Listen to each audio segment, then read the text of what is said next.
Good evening and thank you for joining us. After several delays, the trial of two former University of Ottawa hockey players finally got underway this morning at the Thunder Bay Courthouse.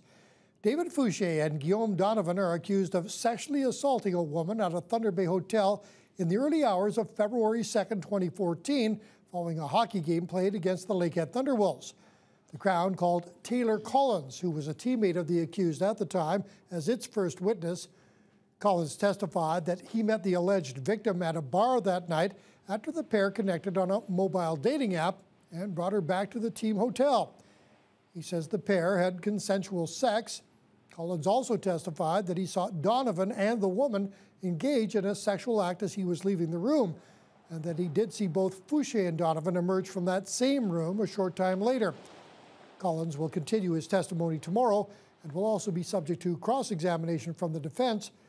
The trial is scheduled to take 10 days. We have new details regarding an outbreak at the Thunder Bay Regional that prompted hospital officials to put visitor restrictions in place last week. At the time, it was described by hospital officials as a possible flu-related outbreak, but now administration says it's a bacterial outbreak that's led to the restrictions. 5 wards have been affected so far by a bacteria called VRE. The organism resides on the skin and can be colonized in groups of people. Right now, emergency room patients are allowed just 1 visitor at a time, while patients elsewhere are allowed 2. Officials are emphasizing hand washing when arriving and leaving the hospital. VRE itself doesn't make a person sick. However, it can cause complications in certain patients. If it finds its way into the wrong type of patient, folks that might have, let's say, an artificial hip, an artificial heart valve, those folks can get quite sick from an infection. We've brought in these outbreak control measures on these wards, and we've also asked for the public to help us out by following the hospital visitor restrictions, and also to try and keep anybody who's sick from visiting the hospital. Hospital officials say it can take weeks to clear the bacteria out of a single ward, especially with ongoing capacity issues and a potent flu season. Thunder Bay City Council is being asked to ratify a 3.13% tax levy increase at its meeting this evening. 4 nights of sometimes contentious talks have resulted in a budget that increases the city spending by just over 3%. Now, after including money paid by new taxpayers, the levy will increase 2.42% for existing property owners this year. Last-minute additions to the budget included restoring partial funding for staff at the 55 Centre, as well as $25,000 for more studies on the economic impact of the Chapel's Soccerplex project. The levy was previously pegged at 3.6%, but a last-minute motion from Councillor Frank Poulia was amended by the Mayor and took money from reserves to bring down the levy, going against staff advice. Also tonight, Council is expected to get an update on the status of a permanent docking location for the museum ship, the Alexander Henry. The Ontario Municipal Board has handed down a ruling on a waterfront property dispute. It involved a proposal that would have seen the 4-hectare site of an unused grain elevator on Maureen Street split into 2 portions. The site is owned by a snow removal company that wanted to sever the land into separate parcels. And it was a move that was approved by the Committee of Adjustment, but the City of Thunder Bay objected. Director of Planning Leslie McCacherin says they believe maintaining the land as a single unit provides the best value, something the OMB agreed with. So the city was really interested in maintaining the integrity of the property and allowing for its future use for port-related activities. Well, right now we're using it for our purpose and it's suitable for us. As far as going forward of what we're going to do with the rest of the property, we have a few ideas, but time will tell. Diaz says he understands the decision made by the OMB, but would like more clarity from the city on what waterfront business owners can do with their property. Noront Resources says it will be May or June before it announces if Thunder Bay will be the host of a proposed ferrochrome production facility, a project that could mean hundreds of local jobs. Noront is looking for a site for a new smelter that would turn Ring of Fire chromite into ferrochrome, one of the key components in stainless steel. Thunder Bay and the Fort William First Nations submitted a joint bid last month. along with 3 other communities, Sault Ste. Marie, Timmins, and Sudbury. The Thunder Bay Fort William bid puts Mission Island forward as the preferred location due to its size and ease of access. Noront has now picked a consultant to help narrow down the choices. Hatch Consultants will look at the cost of each bid, support from local communities and First Nations, along with site conditions and access to skilled labor. Noront says it expects to make its decision public in 3 to 4 months. The race to lead Ontario's Progressive Conservative Party has widened. Caroline Mulroney, the daughter of former Prime Minister Brian Mulroney, has formally kicked off her campaign. The move comes at a time when there are questions about just how broad Conservative support is across the province. Heather Wright reports. Let's get this done. With her family by her side, Caroline Mulroney became the 3rd candidate to launch their bid for PC leadership. I've got a lot of energy and I'm excited to do it. A lawyer by training, Mulroney has worked on both Wall Street and Bay Street. She says she's the fresh face the party and the province needs. Critics, though, point to her lack of legislative experience and steep learning curve she would face if chosen as leader. I bring experience from the private sector. I started a charity called the Shoebox Project, started that from scratch. So I bring a different kind of experience. It's still directly relevant to the kind of work that we need to get done at Queen's Park. I think it's the kind of experience, frankly, that people want to see. Mulroney joins Christine Elliott and Doug Ford, who both announced their candidacies last week. Former Postmedia Chair Rod Phillips was expected to announce his candidacy as well, but instead bowed out of the race, endorsing Mulroney. In typical Ford style, Doug Ford held a rally over the weekend, encouraging his supporters to join the PC party and elect him as their leader. We need to be active. We need you engaged. We need you to sell memberships to your friends and family and sign up everyone you can. We welcome everyone into the PC party. And right now, the PC party is trying to determine how many members it actually has.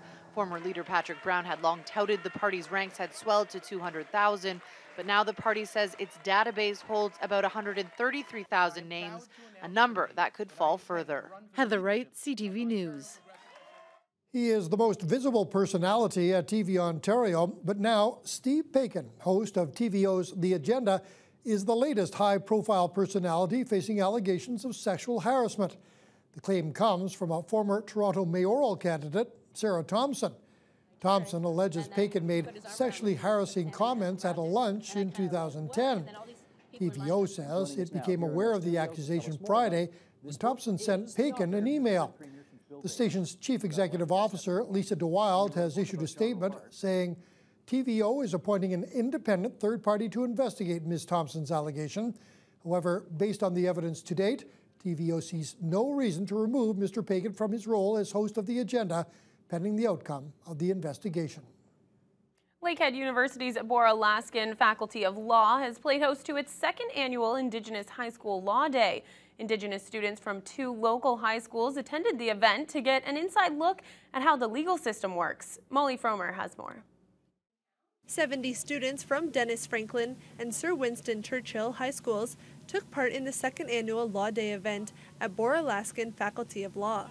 Dean of Faculty of Law, Angelique Eaglewoman, wants the students to leave this educational event realizing how many different career opportunities there are available to the students. There's an access to justice issue in a lot of Indigenous communities, and we firmly believe that this law school with its 3 mandates, the first being Aboriginal and Indigenous law, is meant for these types of students to come through and be able to go back to their communities in Northern Ontario and make a difference.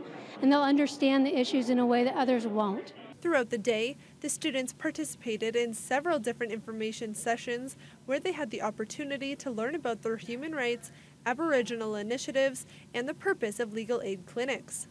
Director of Indigenous Relations, Crystal Giannette, says she wants the students to take away one thing from this event. We want to get the idea into the Indigenous youth's head that they can come to university and that we're here to support them, and that many of Indigenous professionals have a story.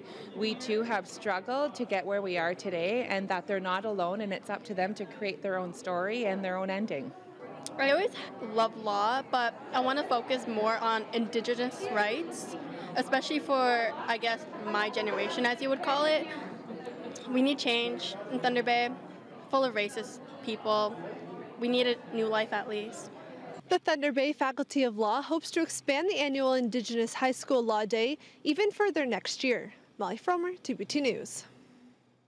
Dozens of young air cadets from across the region received some in-flight training this weekend, and for some of them, it was the very first time they got any hands-on experience in the air.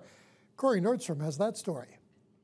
Being in control of an aircraft in the wide open sky is what most air cadets dream of. On this occasion, cadets take their first step toward that dream. But before they can get in the air, the cadets had to wait their turn, as 64 of them took part in the day's training opportunity.